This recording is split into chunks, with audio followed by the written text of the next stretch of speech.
Merry Christmas, everyone. Welcome to our special online Christmas service. Today, we're celebrating the birth of Jesus and remembering all that His coming into our world means for our lives. Jesus is Emmanuel, God with us. Over the last few weeks, we've been looking at all that we have received because Jesus came to be with us. So today, we're having a conversation about what it looks like to take all of that into this year ahead. Before we get going though, there's one important notification I need to give you.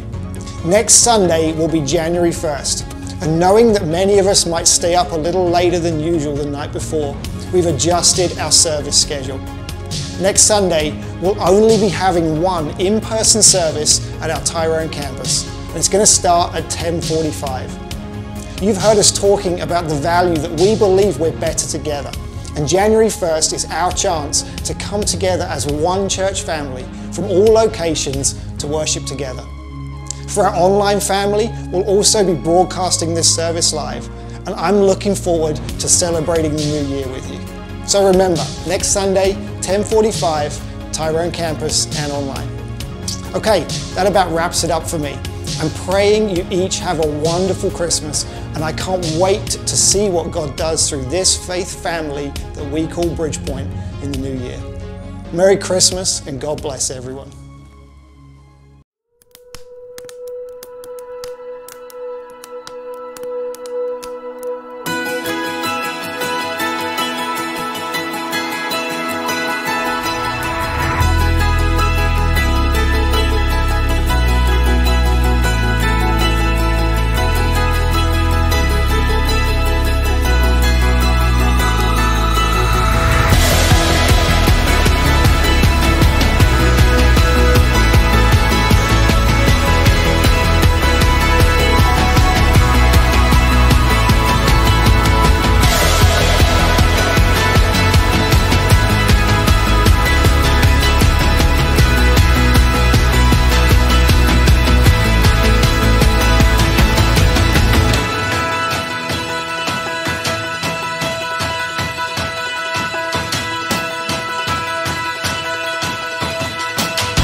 Well, happy Sunday, BridgePoint, Merry Christmas, and welcome. Whether you normally join us from Seminole, downtown, our Tyrone campus, or stream online, we're glad that you're tuning in today, this morning, as we celebrate Christmas together as a church family. We're here, all the anticipation, all the excitement, all the gifts, shopping, parties, wrapping of the gifts, all of that is behind us, and we have arrived. It is Christmas morning. Now, for some, I would imagine that Christmas morning is a 3 a.m., 4 a.m. wake up, not because of your phone or an alarm clock, because kids racing through the house can't wait to get to the tree and open up their gifts. No time for coffee, no time for breakfast. It is just a mad rush to the gifts, lots of energy, chaos, and excitement. For those of you that has been your morning today, our thoughts and prayers are with you. For others, maybe it was a different story. Maybe it was waking up on your own, a casual cup of coffee, a nice leisurely breakfast, and then you make your way into the room where the tree is and you have a nice time opening gifts with calm and peace. For those of you, we envy you. We're jealous. But whatever your morning has looked like, whether it is chaotic or whether it is calm and peaceful, we really are glad that you're tuning in with us this morning. Over the past few weeks, we've been in a series called Christmas Gifts, focusing on the hope, the joy, the peace, and the love that is brought to us that we celebrate through the birth of Jesus Christ, and the hope, the joy, the peace, and the love that is available to be lived out in our lives as we accept and receive that gift that God has offered to us in Jesus for ourselves. Today, I have the privilege of being here with our campus pastors from Seminole and from downtown. Curtis Thomas is our Seminole campus pastor, and Brad Curtis is our downtown campus pastor. And today, we're going to be talking all things Christmas, what it looks like, what it means, and how we can take the hope, the joy, the peace, and the love that we have talked about in our series into this next year, in this season, on this side of Christmas. So glad you're tuning in. And let me start with this question for you guys. What does Christmas look like? What is a normal Christmas day in your house? Yeah, well, I know for us, Christmas is chaos. You're talking about all the wrapping everywhere and the presents everywhere and no time to do anything. Being a pastor for so long, Christmas Eve is a work day. Christmas Day is a travel day to see everybody. And from the moment the alarm goes off, it's just boom, boom, boom, boom, boom, make stuff happen. So there's not a lot of merry and bright. There's a lot of go, go, go, go, go. And by the end of the day, we are absolutely exhausted. Yeah, same, having 3 boys.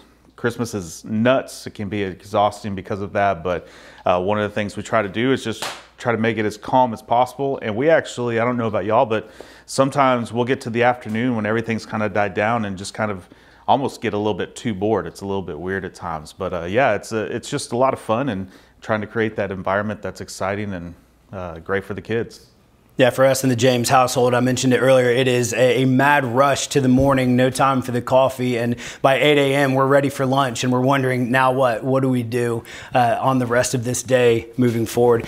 Traditions, Christmas traditions are often big in some households. Some you love, some not so much. What are some of the Christmas traditions in your house? Brad? Yeah, I mean, for us, the big tradition is just getting to see family that day. Again, because Christmas Eve is a day where, you know, I was always preaching or leading worship or doing something at the church. We didn't get to be with family. And so Christmas Day, we're up at 5 a.m. because that's when I used to get up as a kid. And we're up and we're presents with just our kids. And then Whitney makes her amazing, famous cinnamon rolls. And I'm singing Christmas music in the kitchen, which I've been playing since before Thanksgiving. And my wife hates it. But we get through that and we travel down to see my parents and spend time with them eating more food and more presents. And then we'll travel down sometimes to see her dad and stepmom. And then we'll eat some more there and more presents there. And then we kind of like waddle our way to her mom house with her mom's husband. And we spend some more time eating and presents there. And by the time we get home, everybody is sick of presents and sick of food and we just want to pass out. But in the middle of that, you know, our tradition of just getting around to see family and be with people is something that we really prize. And so for this year in particular, it's going to be different for us not getting to see all those people. And so that's one of those traditions we're going to have to figure out, whether it's virtually, some way to get to be with the people that we love. Yeah, same here. We're going to be kind of quiet and to ourselves this year, but it's going to be great. And I'll tell you, for us, Christmas tradition-wise, for me personally, I love Christmas. I've loved it my entire life, and it's been something that I look forward to every year and count down the days to get there very much before Thanksgiving. Sooner we can do it, the better, you know. And tradition-wise, there's a couple of things we do. We try to keep some Advent things with the kids and activities and just trying to keep the story of Christ in front of them. But one thing we always get a lot of questions on actually is a Yule log. We started doing about 8 years ago a Yule log. And it's right after the Christmas Eve service. So my family is the Christmas Eve tradition of opening presents and having fun and doing all that with family. But right after coming home from church from Christmas Eve, we gather around the fireplace, we have the Yule log, we start it, and it's kind of a symbol of letting go of the past year, things that we learned, things that we struggled with, things that we were blessed with, and looking forward to the next year and things to come. And it's just kind of a moment for to us to just calm down and kind of centralize, but also kids go to bed, and Cassie and my wife and I, we sit on the couch and just kind of enjoy it. And I tell you, my absolute favorite moment of Christmas, if I can ever create it, is that last scene in A Christmas Story. And it's where the mom walks down the stairs after putting the 2 kids to bed, turns off the lights, there's just the Christmas tree lit, and she turns on music, and just her and the dad are sitting there watching snow out the window and just in kind of silence taking in the moment. And that's what I always try to shoot for, even in the midst of chaos, try to get to that moment of just taking it in and enjoying that season and moment. Yeah, so you have your busyness of the day or the calm of the day. Maybe some of you have some of your traditions that you've done throughout generations in your family, or you've just adopted recently. Here are some of the traditions that we experience or hear from Brad and from Curtis. For me, in the James household, when I was growing up, one of the biggest traditions that my mom and dad did not like was putting on the Christmas record of Run DMC, Christmas in Hollis, and me dancing around, squeaking the wooden floors and skipping the record. Yes, I'm that old. That is a tradition that hopefully can live on in the James family. Some traditions, some atmospheres and experiences that we get on Christmas Day. But let's think about the series that we've just been in. It's one thing to look at hope and joy and peace and love each week and really focus in on those themes on a regular basis, and then get to Christmas and say, now what do we do? Instead of looking at it as just a seasonal topic that we discuss, seasonal characteristics that we discuss, or a day that those are the only things we focus in on, how do we take what we discussed, what we learned about, what we focused in on as a church family, how do we take that on from this day, Christmas Day, into the next day, the next week, and looking to 2023 in the new year? So that is the question. What does it look for you to take that hope, that joy, that peace, and that love, not just from Christmas, leaving it there, but into this next season that we're entering into? Yeah, man, that's an excellent question, especially coming out of that message series, which is, I mean, just so powerful, and really reminding us of the reason that we celebrate Christmas and the things that we look to and kind of ground ourselves on. And you know, I always find that between Christmas, that New Year kind of season of people start looking at, you know, what can they change in their life and pull in and be able to do better over the next year, get rid of some habits. It's just kind of this interesting season of resetting. And for me, what I take from that typically in these 4 things of joy, hope, peace, and love is really just wanting to not miss the moment of growing in those. And we're closing out a year, we're starting a new one, but what a great time to reflect on the past and really begin to look towards the future of what does that look like in my life. In Scripture, one of my favorite stories in the Christmas narrative is actually the wise men, the Magi. And the story that they come later in the story. They're not there the night that Jesus was born. And if you come to our house in Christmas, you'll see my wife is very particular. I don't know about y'all's.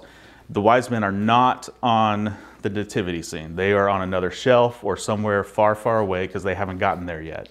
But the Magi, they come in from this far off land and they've heard of this prophecy and they started seeing some weird signs taking place. So they start traveling towards this star and they find themselves in Jerusalem and they're starting to ask, hey, do y'all know what's going on? We've seen these signs and have you heard about this Messiah, this child that's been born? Well, King Herod starts going, hey, what is this? Getting a little bit antsy because he's the king, he's in charge, and he pulls some of his wise men, his scholars in, and they go, oh yeah, there's a prophecy that the Messiah is coming. And he's gonna, you know, take reign as king and deliver his people. And the king starts getting some jealousy, but then he sends the wise men to Bethlehem to find this Messiah, to find Jesus, and wants the wise men to report back. Well, what's interesting about that story, just in context, is they go and they see him and give him gifts, and it's this beautiful moment. And it says they walked away, they returned back to their home, praising the Lord, rejoicing of what they saw. But what's interesting about this moment that it just continues to baffle me over the past couple of years, I've never actually looked at how close Jerusalem and Bethlehem is until someone pointed it out to me. And it's literally, if you pull it up on a map or you look at some historical maps, it's 5 miles away. Jerusalem, King Herod is 5 miles away from where Jesus is being born.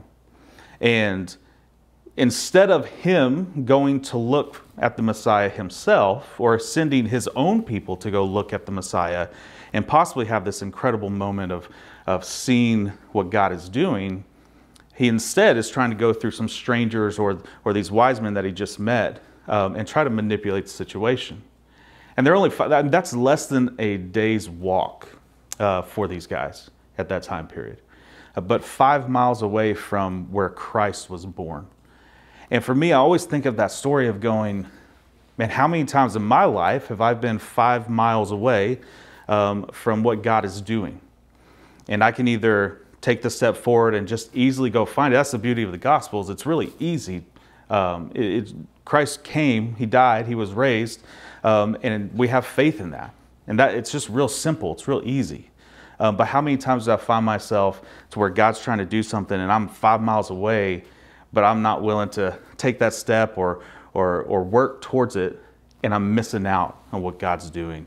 And so during that time, I just always kind of reflect on that story of going, all right, God, where is it that you're telling me to go so that I can go find what you're doing in that area? That's good. Yeah, I know around this season for myself, I really tend to gravitate to that word hope, especially in a season where, darkness is a part of our days earlier and earlier, and it seems that there's more stretches of darkness. It can seem that hope can be lost physically in the world, but also in a season where more people are kind of inside by themselves and can be separated from family, and not everybody looks at the holiday season as being filled with great memories and things that they want to cling on to.